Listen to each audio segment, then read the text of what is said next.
With Doubtnut, get instant video solutions to all your maths, physics, chemistry, and biology doubts. Just click the image of the question, crop the question, and get instant video solution. Download Doubtnut app today. Hello everyone. If we talk about this question, this given question is two pendulums begin to swing simultaneously. The first pendulum makes 9 full oscillations when the other makes 7. We have to find out the ratio of length of the two pendulums. Okay, and these are the given options.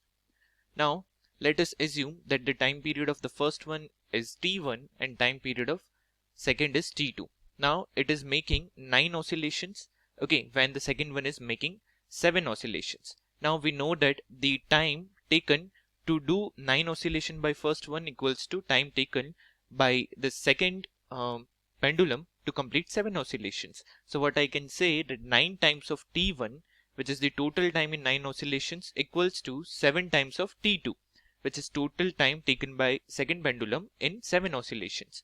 Now, we know that in simple pendulum, the time period is given by t equals to 2 pi root L by G.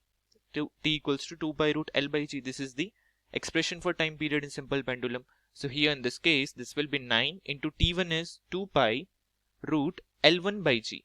Okay, let us suppose that length of first pendulum is L1 and this will be equals to 7 times of 2 pi root L2 by G, where I am assuming that the length of second one is L2.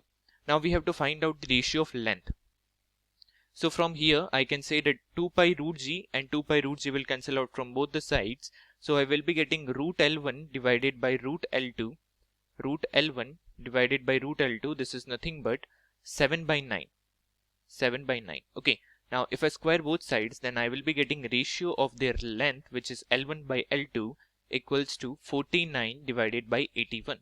So this is our final answer, which is given in option 1. So option 1 is correct and rest all options are incorrect. I hope you understood. Thank you. For class 6 to 12, IIT JEE and NEET level.